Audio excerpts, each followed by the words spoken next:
tenang dan bahagia. Perkenalkan, saya Sumiyati Dake, calon guru penggerak Angkatan 10 Kabupaten Kupang.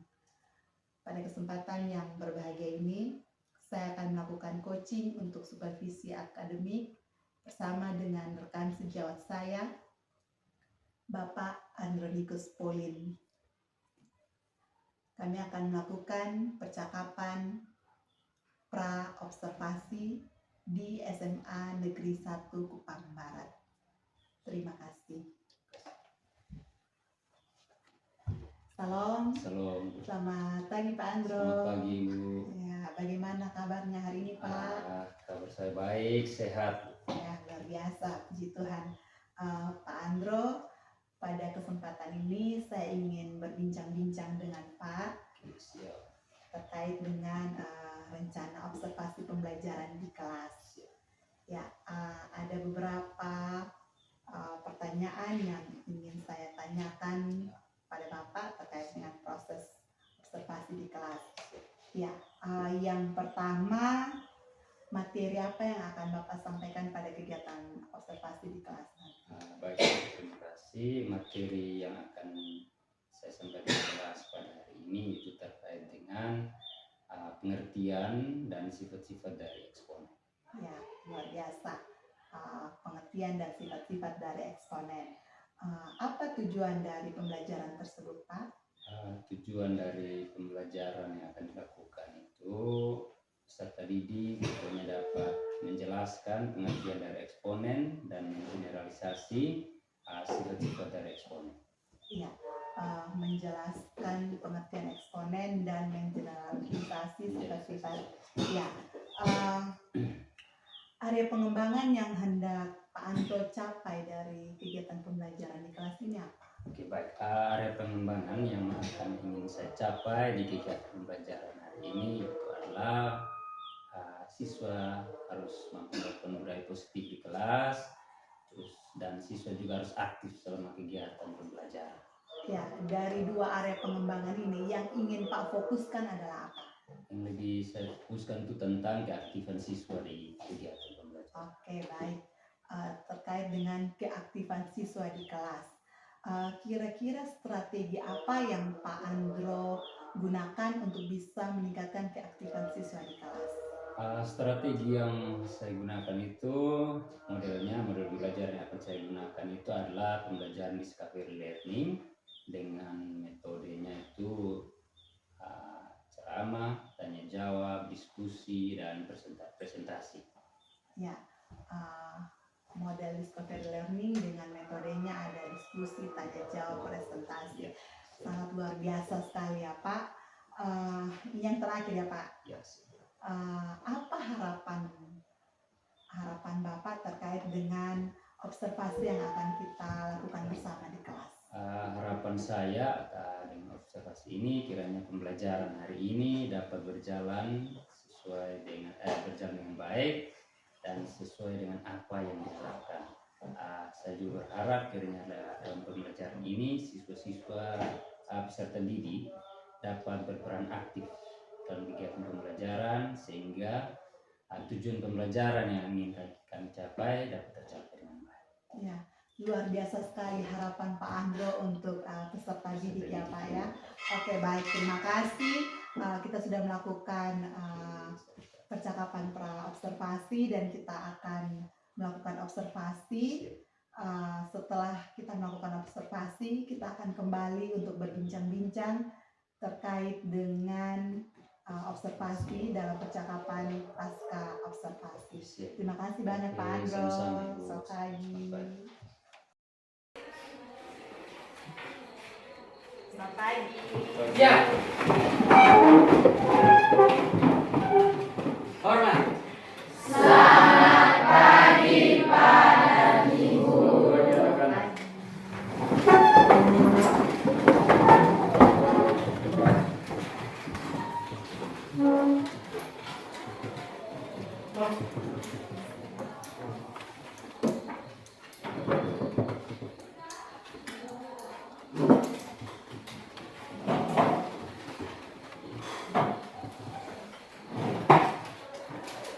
Baik, selamat pagi anak-anak. Pagi, Pak. Apa kabar kalian hari ini? Baik. Sehat ya? Baik, kita akan memulai kegiatan belajar mengajar kita pagi ini. Dan sebelum itu kita awali dengan doa. Tolong pimpin kita dalam doa. Pak absen saja pakai nama urutan nama ya. Adriana Fong. Mari. Doa.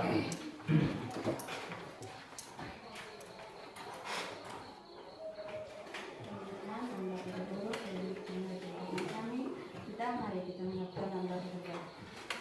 Tuhan, terima kasih atas kunjunganmu dari rumah kami dan sampai sekolah ini yang sehat dan selamat. Sekarang anak-anakmu akan memulai kegiatan belajar dengan Kau memberkati dari awal, pertengahan, dan berakhirnya dengan baik.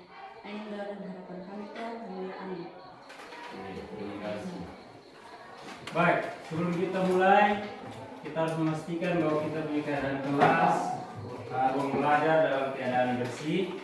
Coba lihat di sekitaran kalian ada sampah atau apa, boleh pungut dan buang sampah, tempat sampah. Oke, tidak ada ya? Baik, ini bersih. Nah, merupakan absen, namanya disebut, silakan jawab ada ya. Kalau tidak ada, ketua kelas kasih tahu kalau tidak ada. Baik, Adriana Pong, Ada. Agustina, Aldi, Ada, Pak. Aaron, Ada, Pak. Ayu, Ada Pak. Deborah, Ada Pak. Evita, Dea, Ada Pak. Diki. Ada Pak. Materi kita hari ini materi akan kita pelajari hari ini tentang eksponen. Pernah dengar tentang eksponen? Belum pernah? SMP belum ya? Kalau bilangan berpangkat pernah dengar tidak? Bilangan berpangkat? Pernah dengar? Nah itu eksponen. Nama lainnya eksponen atau bilangan berpangkat. Waktu SMP pernah belajar? Pernah ya? Baik. Nah, apa manfaat dari eksponen? Manfaat dari eksponen itu sangat banyak. Dia ada di bidang biologi, kedokteran. Manfaat dari kita belajar eksponen itu sangat banyak di bidang biologi, kedokteran, ada pertumbuhan penduduk dalam kependudukan ya, pemerintahan sangat penting. Jadi kalau kalian mengerti tentang eksponen, nanti di kemudian hari kamu belajar mungkin ada yang bercita-cita jadi lurah atau camat, berarti dia bisa hitung pertumbuhan penduduk bisa pakai eksponen. Atau dalam kedokteran bisa hitung jumlah virus bisa pakai eksponen. Nah itu manfaat belajar eksponen. Baik, ini akan kita pelajari hari ini. Pengertian dan sifat-sifat eksponen. Ya, pengertian dan sifat-sifat eksponen. Jadi kamu harus mengerti dulu itu apa eksponen, terus kita akan belajar dia punya sifat-sifat. Baik. Nah ini tujuan pembelajaran kita. Tujuan pembelajaran yang harus kita capai hari ini, yaitu peserta ini dapat menggeneralisasi sifat-sifat bilangan berpangkat. Tahu menggeneralisasi? Membuat kesimpulan. Jadi kita belajar harus kita buat kesimpulan, oh kira-kira sifat-sifat bilangan berpangkat itu apa? Nah itu yang kita pelajari dan kita harus capai hari ini. Baik, eksponen itu merupakan perkalian suatu bilangan yang sama secara berulang-ulang. Kasih contoh dulu ya. Oke, kalian perhatikan contohnya. Nanti harus dari ini contoh, dari kita punya pembahasan diskusi, baru kita tarik kesimpulan. Kira-kira sifat-sifat eksponen itu apa saja? Bisa? Nah, makanya kenapa dijumlahkan karena seperti itu penjelasannya. Nah, ini kalau kalian tidak paham, berarti kamu tidak bisa. Itu yang harus ditanyakan. Jadi jangan diam, karena lihat itu sudah 2 tambah 2 pangkat 5 berarti oh itu sudah. Jangan ya. Jadi apa yang kalian tidak ketahui tanya supaya bisa paham. Oke, yang berikut sudah. Masih ada lagi? Ini dia punya bentuk sederhananya.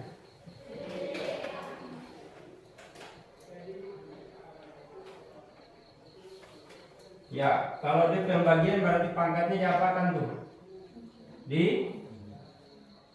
Kalau dia pembagian dan dia punya bilangan pokok sama yang B, berarti pangkatnya kita kurang. Oke.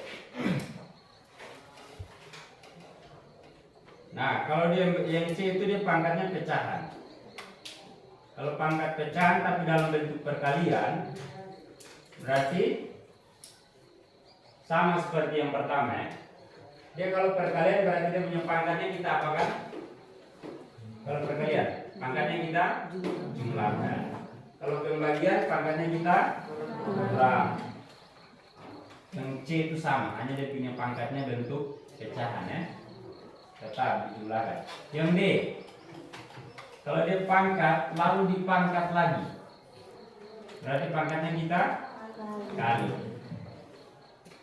Ya, yang E itu kita sederhanakan 36 itu kita rubah dulu ke bentuk sederhana menjadi 6 pangkat 2. Kan 36 itu 6 pangkat 2 bisa kan? Nah, berarti dia bentuknya sama seperti yang bagian D kan? Yang CN sama seperti bagian D, berarti pangkatnya kita apa? Kali 2 kali 1/2 jadinya berapa? 2/2. Jadi hasilnya 6 pangkat 1. Biasanya tidak ditulis kalau pangkat. Buat 7 kelompok 5 orang.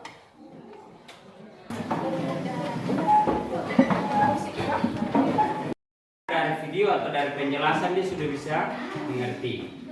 Oleh karena itu, kalian silakan pakai kalian punya gaya belajar masing-masing.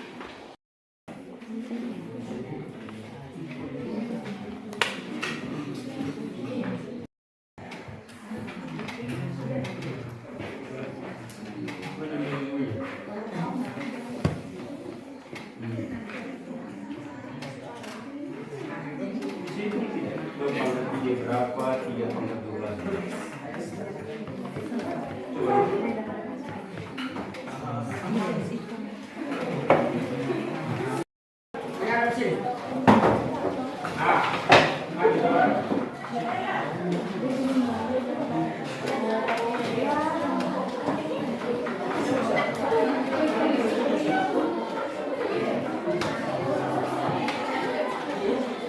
Silakan yang moderator. Coba perhatian sih, tenang. Silakan.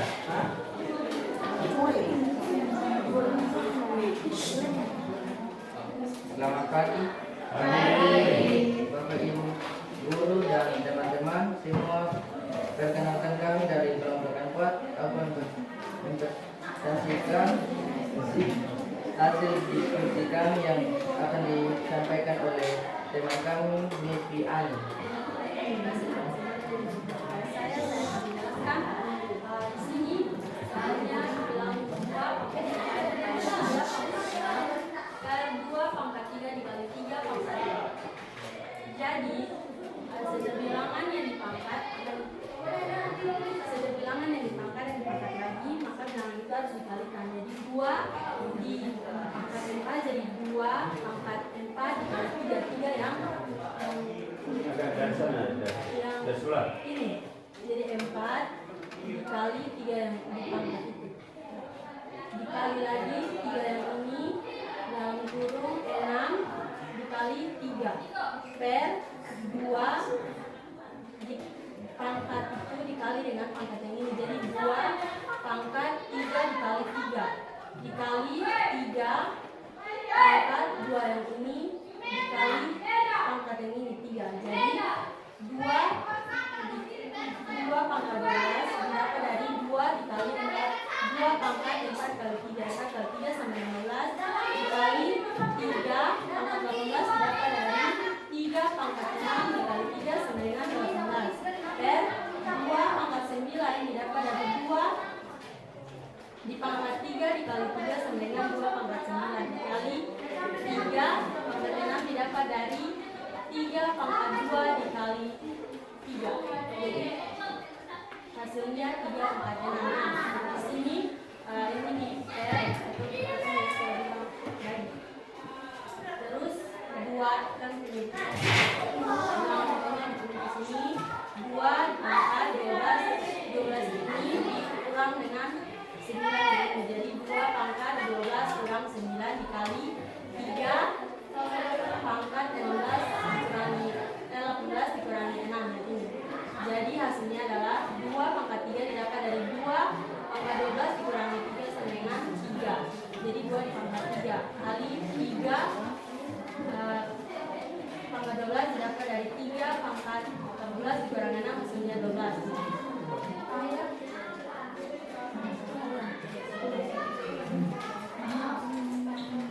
Sudah selesai. Silakan tanya dari kawan-kawan, ada pertanyaan apa-apa. Pertanyaan, kita mau berulang.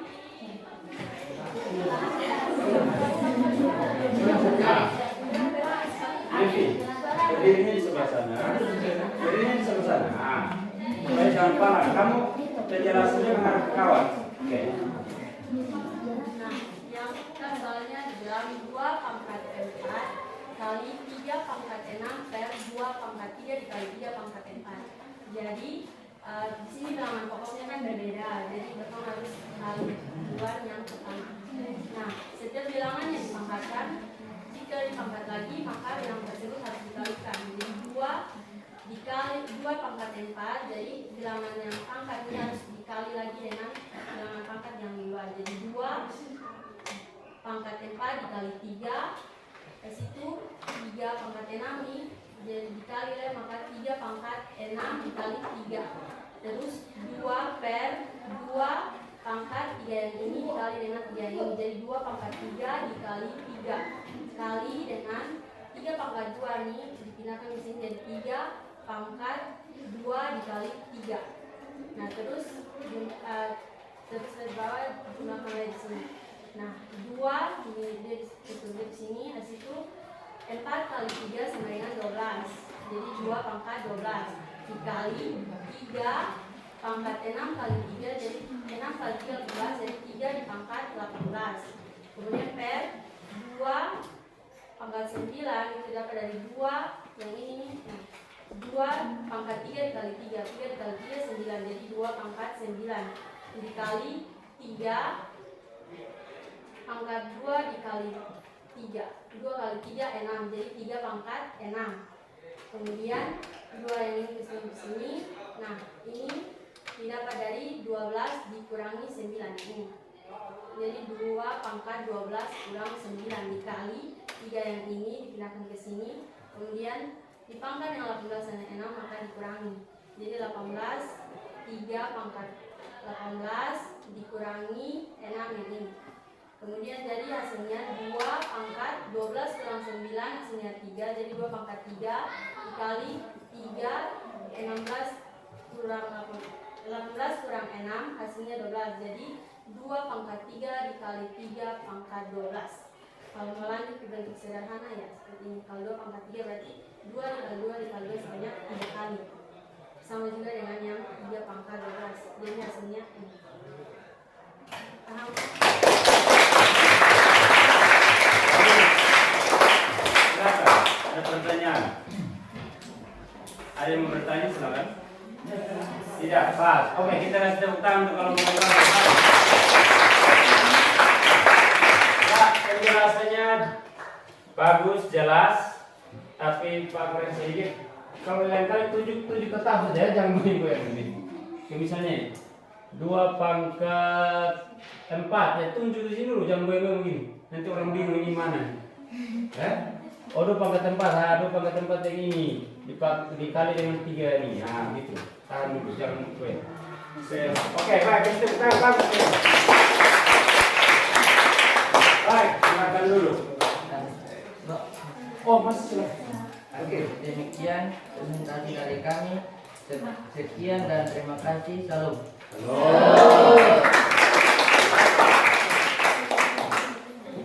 Oke. Paham ya? Nah, seperti yang tadi Pak bilang, karena ini dalam bentuk pembagian, berarti dia punya angkanya kita kurang. Oke, kita lanjut ke kesimpulan.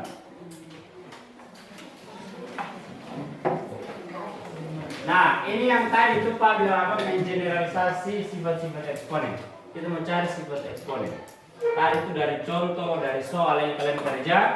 Maka kira-kira sifat yang pertama apa? Eksponen itu apa? Bilangan berpangkat. Sifat yang pertama adalah yang tadi itu adalah perkalian ya. Kalau bilangan berpangkatnya dikali berarti pangkatnya kita apakan? Dua bilangan berpangkat yang bilangan pokoknya sama, kalau kita kalikan pangkatnya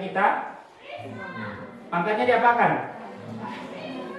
Dua bilangan berpangkat yang sama, bilangan pokoknya sama, berarti kalau dikalikan pangkatnya diapakan? Dijumlahkan. Nah, ini kesimpulan yang pertama. Ya.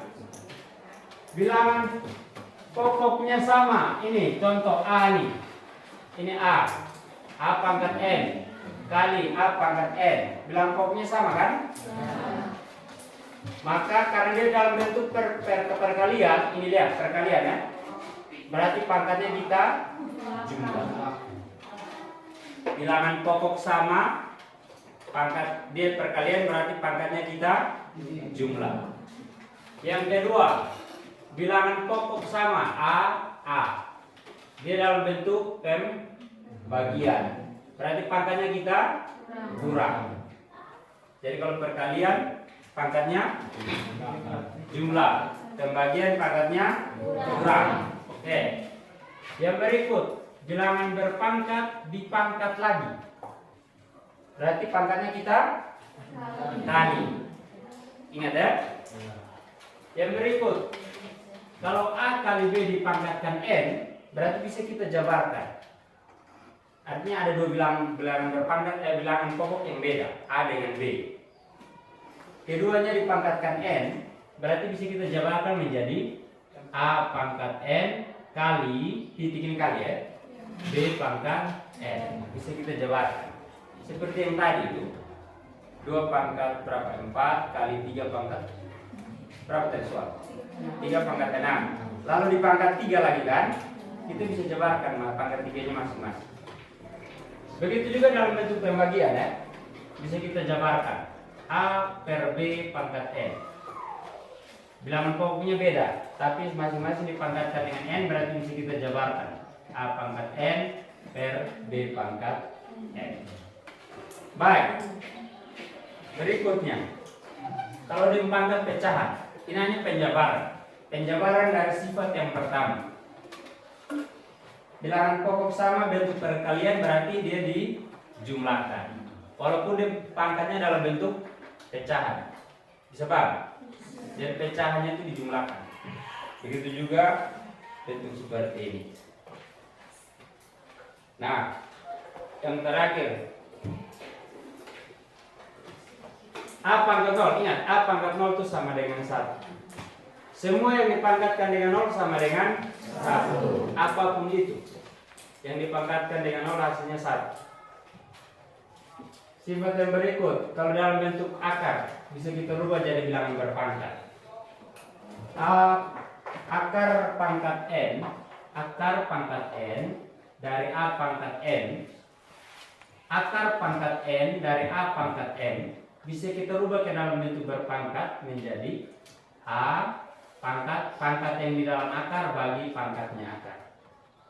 N bagi N gitu ya. Itu kalau rubah dari bentuk akar ke bentuk pangkat. Ya, dan seterusnya ini sama saja. Ini hanya penjabaran. Jadi intinya kamu paham yang ini sifat yang di atas ada 5. 1, 2, 3, 4, 5. Itu kamu ingat, itu dia sudah mewakili semua. Oke, itu kesimpulan sudah bisa paham? Nah, ini yang tadi kita cari. Dari contoh soal dari kalian kerja supaya kita bisa tahu sifat-sifat eksponen. Baik, tugas rumah nanti kamu lihat di bahan ajar yang Pak kirim.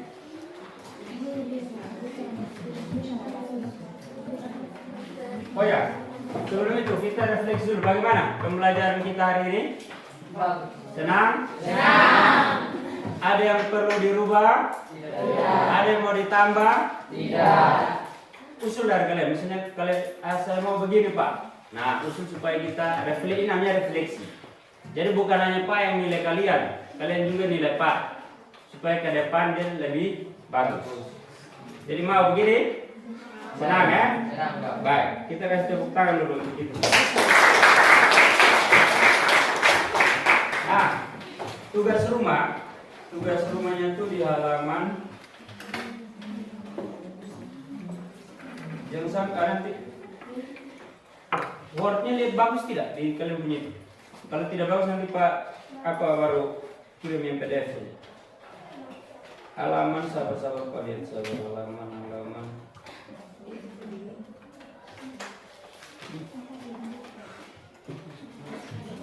Lihat di latihan soal.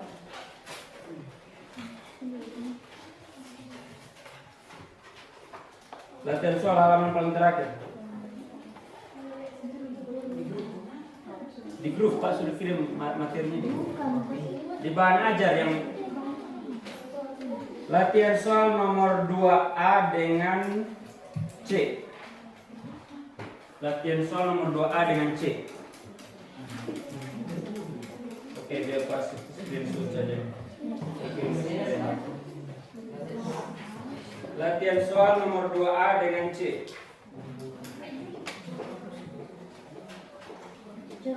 Itu tugas rumah. Minggu depan kita bahas. Minggu depan kita bahas, kita kumpul ya, kalian kumpul. Bisa lihat di grup, pas sudah foto. Baik, sekarang kasih rak meja dan kursi.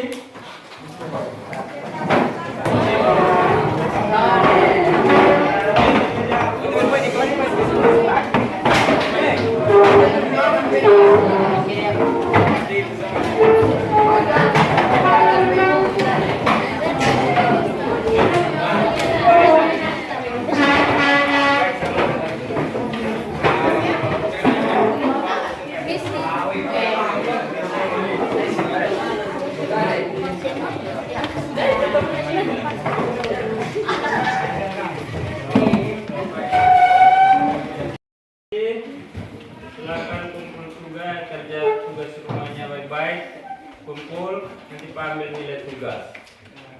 Berikut minggu depan kita lanjut ke fungsi eksponen.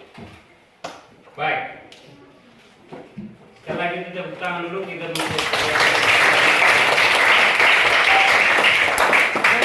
kegiatan pembelajaran kita sudah selesai, kita tutup dengan doa. Tadi Adriana Agustina. Mari.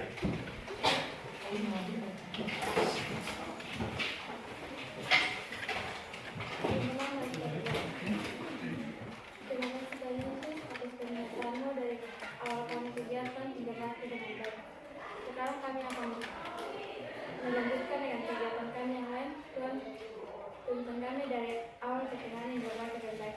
Mendorong anak-anak dan Oke, terima kasih. Sabar ya.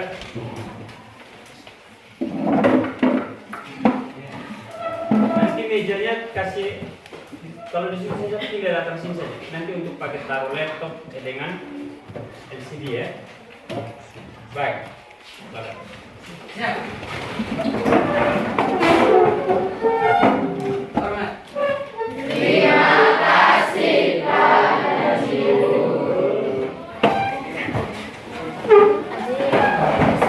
Baik, sampai jumpa minggu depan.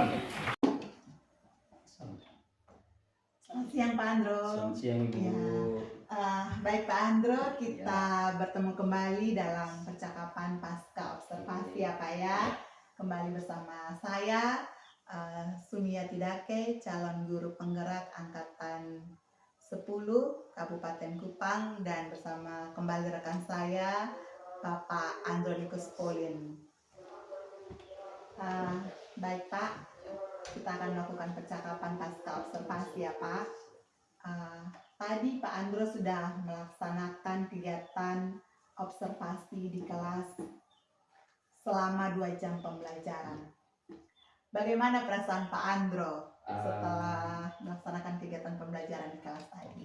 Baik Ibu, perasaan saya ketika melakukan pembelajaran di kelas tadi, saya merasa senang karena anak-anak juga terlihat senang dalam mengikuti pembelajaran, terus ada juga anak-anak juga aktif dalam mengikuti pembelajaran, sehingga pembelajaran kami lakukan itu menyenangkan. Ya, luar biasa sekali ya Pak proses pembelajaran yang berlangsung tadi. Dari proses pembelajaran yang telah berlangsung di kelas tadi, ada tidak kendala-kendala yang Pak Andro alami?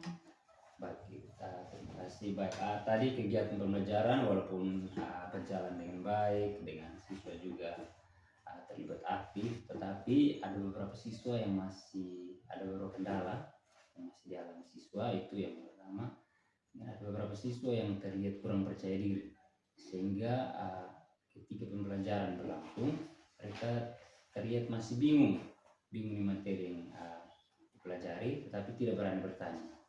Bahkan ada juga yang mau menjawab pertanyaan yang diberikan juga mereka masih kurang percaya diri, tampak masih ragu-ragu dan takut.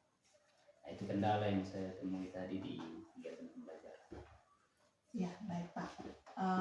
Ada beberapa siswa yang kurang aktif, kurang percaya diri, ya itu kendala. Lalu solusinya seperti apa Pak?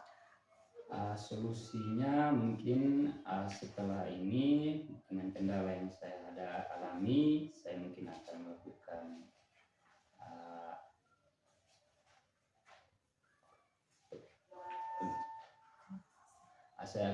kolaborasi dengan rekan sejawat, khususnya kawan rekan sejawat guru matematika, akan melakukan kolaborasi untuk mencari solusi bagaimana mengatasi kendala yang saya hadapi. Berkolaborasi ya Pak ya dengan rekan sejawat. Ada solusi yang lain selain berkolaborasi? Selain berkolaborasi dengan rekan sejawat, mungkin dalam hal itu mungkin akan mencari metode pembelajaran yang lebih bagus, sehingga metode pembelajaran yang membuat siswa lebih terlihat aktif dan sangat senang untuk mengikuti pembelajaran. Mungkin dia punya model, dia punya metode yang lebih baik sehingga siswa lebih aktif dalam kegiatan pembelajaran. Oke, baik Pak. Jadi ada berkolaborasi dengan rekan sejawat, kemudian menyusun model dan metode yang menyenangkan. Ya, baik sekali Pak. Kapan Pak bisa melakukan rencana tersebut? Rencana tersebut mungkin setelah selesai observasi ini, mungkin dalam waktu ke depan 1-2 hari ini mungkin saya akan kolaborasi dengan rekan sejawat. Luar biasa ya Pak rencananya. Semoga bisa terlaksana dengan baik dan bisa dengan segera ya Pak rencana tindak lanjutnya, sehingga bisa diterapkan dalam proses pembelajaran berikutnya. Saya menunggu kabar baiknya dari Pak Andro. Ya, terima kasih Pak Andro sudah meluangkan waktu untuk kita berbincang-bincang. Selamat siang Pak Andro. Salam. Terima kasih. Salam dan bahagia. Setelah menyimak apa yang telah dilakukan oleh Ibu Sumi selaku calon guru penggerak bersama Pak Andro dalam kegiatan coaching dalam supervisi akademik, saya melihat prosesnya berjalan sangat baik, bagus. Saya melihat tadi tahapan-tahapan coaching dalam supervisi akademiknya pun berjalan bagus, dari pra observasi, observasi dan pasca observasi itu semua tahapannya tersusun. Saya melihat juga ketika sebelum memulai coaching tadi, saya melihat Ibu Sumi juga menghangatkan suasana dengan menanyakan kabar dari teman sejawatnya. Saya berpikir itu sudah sangat bagus juga. Terus saya melihat juga salah satu tahapan juga yaitu hadir seutuhnya juga saya melihat ya ada hadir seutuhnya. Itu dapat dilihat dengan bagaimana Ibu Sumi menyimak setiap penyampaian yang disampaikan oleh rekan sejawat tadi sebagai seorang coach tadi. Saya pikir sudah sangat bagus. Ada catatan kecil yang ingin saya sampaikan terkait dengan pemilihan kata ketika kita ingin menggali potensi dalam diri coaching. Tadi sempat saya dengar penggunaan kata solusi yang Ibu gunakan ketika Pak Andro atau rekan sejawat Ibu menyampaikan bahwa masih ada beberapa siswa yang masih kurang percaya diri. Memang sudah sebagian aktif dan percaya diri, tapi masih ada beberapa. Di situ Ibu, ketika itu Ibu menggunakan kata solusinya apa? Memang tidak salah juga, tapi mungkin saya berpikir bahwa ketika Ibu ingin menggali terkait dengan kendala yang dihadapi oleh rekan sejawat tadi, kata yang mungkin lebih tepat adalah strategi apa nih yang mau digunakan untuk mengatasi masalah siswa yang masih kurang percaya diri ini. Seharusnya penggunaan kata itu yang tepat, sehingga si coach atau rekan sejawat ini dapat menemukan potensi apa yang ada dalam dirinya yang dapat digunakan untuk menjadi strategi agar mengatasi permasalahan siswa yang masih kurang percaya diri ini. Jadi saya berpikir bahwa mungkin catatan kecilnya, selebihnya untuk segala proses dalam proses coaching dalam supervisi akademik ini, saya berpikir sudah sangat bagus, baik dan berjalan sangat mantap. Saya berharap terus tingkatkan diri, terus berlatih sehingga kedepannya jadi semakin lebih baik. Terima kasih, selamat malam.